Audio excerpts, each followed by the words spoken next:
What's up, you guys? Welcome back to my channel, Real Talk Recovery, where we talk about recovery from addiction and I share my life with you. I don't know what to do with my hands. I'm standing up. Anyway, let's get into the video. I want to talk about relapses, and I want to talk about the shame and the guilt and the embarrassment that a lot of us experience because we have been taught that relapse is this horrible thing and all that good stuff. So let's talk about it.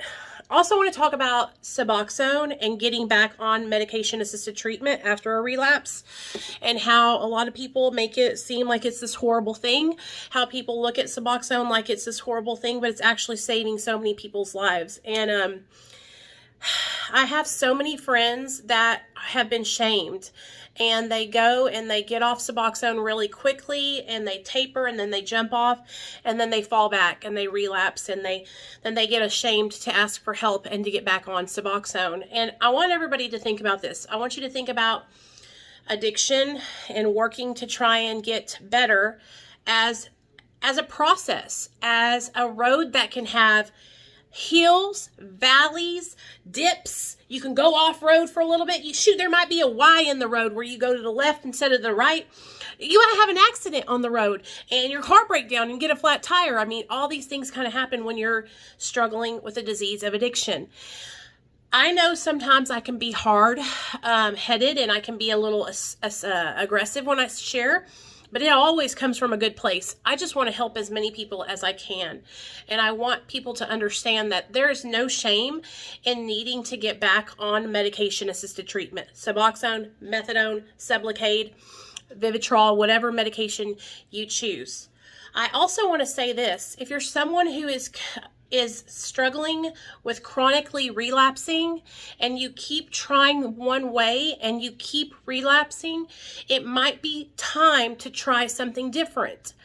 A lot of people want to put this bad name on medication-assisted treatment, on Suboxone, on methadone, but how can you talk badly about medication-assisted treatment when you can't maintain your own sobriety? Okay? If you're somebody who's trying to fit in this box of abstinence and it's not working for you and you continue to relapse and risk your life, then getting on something like Suboxone or methadone or Sublocade could save your life.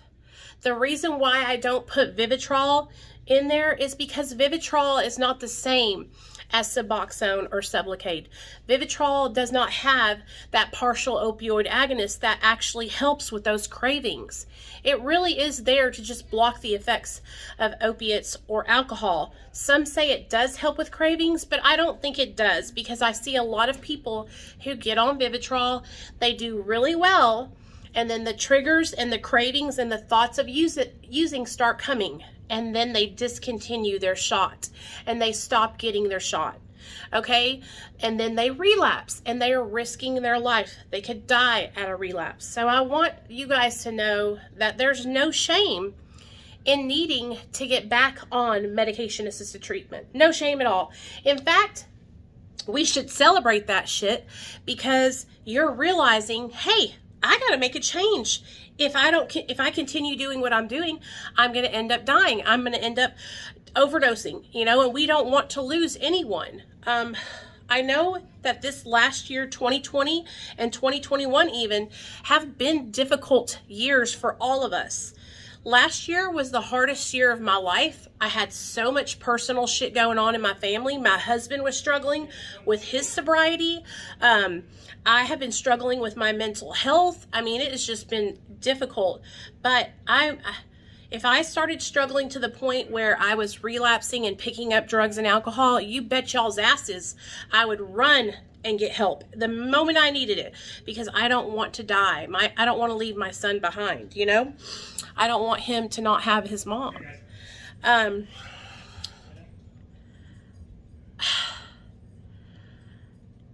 when people go MIA and I don't see them for a long time, I worry a lot. You know, and there's several people in the recovery community here on YouTube who have gone MIA, and I've noticed that they've gone MIA, and that makes me worry. And then they come back and they tell us that they relapsed, and it makes me sad because I wish those people felt comfortable enough to reach out and talk to me, and I would be there to support them.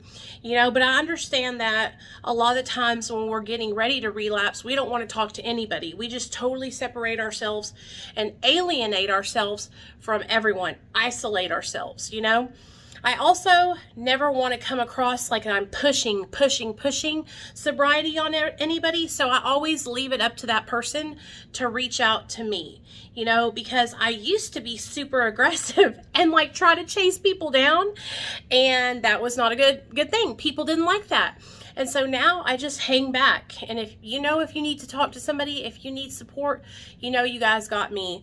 But there should never be any shame in coming back and getting on MAT. Never. In fact, I highly recommend, if you're struggling with a disease of addiction and you had gotten sober and maintained sobriety and then relapsed, and you have been on suboxone or methadone before, to come back and do it again, because it's like this time you'll know what to expect and what to do, and you'll have a more clear-cut plan. You know what I mean? I'm still getting a lot of people that are calling and they're saying that they're addicted to kratom, you guys. So I still, you know, if you're already on kratom, I love you and I support you. But I'm telling you guys, like, I would rather you be medically supervised and go to detox or get on maintenance and be safe. But like I said, the whole reason for this video is, you know, there's this like shame associated with relapsing, and there shouldn't be. There's no shame in needing extra help. We've all been struggling the last couple of years. There's nothing to be ashamed of. And, you know, I don't think I'm better than anybody. You know, I don't think I'm better than anybody, because I think people almost sometimes think, oh, well, Nicole thinks she's better because she's stayed sober and maintained her sobriety. Or some people think, oh, well, she thinks she's sober, but she's really not because she's on suboxone. Either way, I'm sitting here living my best life, and I haven't risked my life. I'm getting paid. I got my home. I got my son. You know, I have everything I need. And so there's really not anything you can say about that. Like, a lot of people either want to discount my sobriety because I am on maintenance and I speak out about it, or they think that I think I'm better than them, and I don't at all. What I do think is that I have found what's worked for me, and nobody's going to make me feel any type of way about it anymore. You know, there was a long time where people made me feel inadequate and insecure about my choice to be on suboxone. But baby, I'm living. I've lived through many people who have come and gone, and I keep on living. And that's what I want to suggest for you guys. If you're struggling, if you find yourself chronically relapsing back and forth, reach out to me. I will help you find a great doctor in your area. I can help you find telemedicine. Shoot, I'll help you every step of the way. But stop letting your pride and ego get in the way and keep you from getting life-saving treatment. Stop it, okay? All right, love y'all.